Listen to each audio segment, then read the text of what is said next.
If you have ever asked this out loud and never got a satisfying answer, this one is for you. You walk into your kitchen and see a perfect line of ants marching towards your sugar bowl. You grab the spray, but by tomorrow, there are 3 more lines. In this video, we're going to look at the why behind the line and how to actually break the cycle without wasting money on ineffective treatments. Alright, let's start with the real-world problem.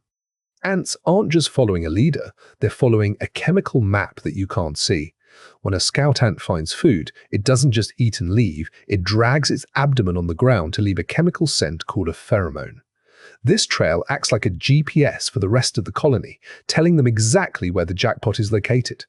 If you only kill the ants you see, you're leaving the map behind for the next wave to follow. This is why the line reappears within hours of you wiping them away. Before the line forms, there's always a single scout wandering aimlessly around your counters. This ant is looking for 3 things: sugar, moisture, or protein. If you spot a lone ant, don't just ignore it. That's your window of opportunity to clean the area before it reports back. Once that scout returns to the nest and performs a recruitment dance, the line is inevitable. The more ants that travel the path, the stronger the scent becomes, creating a feedback loop. This is why lines look so organized and thick. Every successful trip reinforces the signal. To break this, you need more than just water. You need a surfactant like soap or vinegar to actually dissolve the chemical bond of the pheromone. Without breaking the scent, the highway stays open for business. Understanding why they chose your house over your neighbors can help you save hundreds on pest control products. Ants aren't just looking for crumbs, they're looking for specific nutrients depending on the colony's needs. Sometimes they want sweets for energy, and other times they want proteins for the larvae. If you find ants in your pantry, check for sticky honey jars or unsealed pet food bags. These are high-value targets that will keep a trail active for weeks if not removed. Sometimes the line isn't leading to food at all, but to a leaky pipe or a damp windowsill. Ants need water just as much as food, and a slow drip under your sink is a permanent oasis for them. If the line is heading toward a bathroom or a wall with plumbing, you might have a moisture issue that a pest pro can't fix until you call a plumber. Check for soft wood or condensation around your windows. Extreme weather often pushes ants indoors, creating those sudden lines you see after a heavy rain or a heat wave. When the ground gets too saturated or too dry, they seek the stable environment of your home's foundation. Understanding that this is a temporary environmental push can help you avoid overreacting with heavy chemicals. Often, simple exclusion tactics like caulking can solve these weather-related lines. Most homeowners make the problem worse by trying to solve it too quickly. Here's what to avoid. Using Raid or other contact killers on a line of ants is often the worst thing you can do.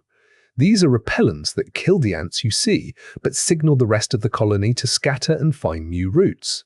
This can lead to budding, where the colony splits into multiple smaller colonies throughout your house. You've essentially turned one visible line into 5 hidden ones. Budding is a survival mechanism for certain species, like pharaoh ants, when they feel threatened by chemicals. Instead of dying, the queen and a group of workers move to a new location behind your drywall.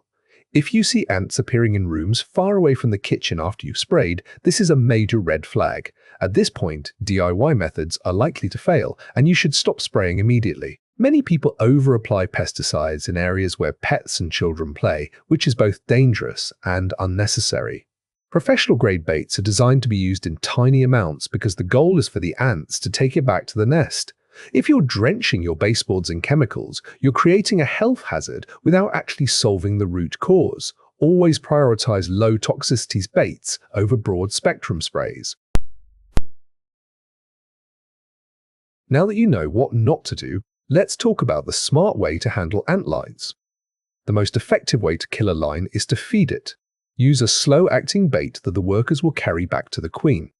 It feels counterintuitive to watch them eat, but you need that poison to reach the source of the population. If the ants die instantly on the trail, the colony remains healthy. Look for baits containing borax or fipronil for the best balance of safety and efficacy. Ants can enter through a gap the size of a credit card. Check around your window frames, door sweeps, and where utility lines enter the house.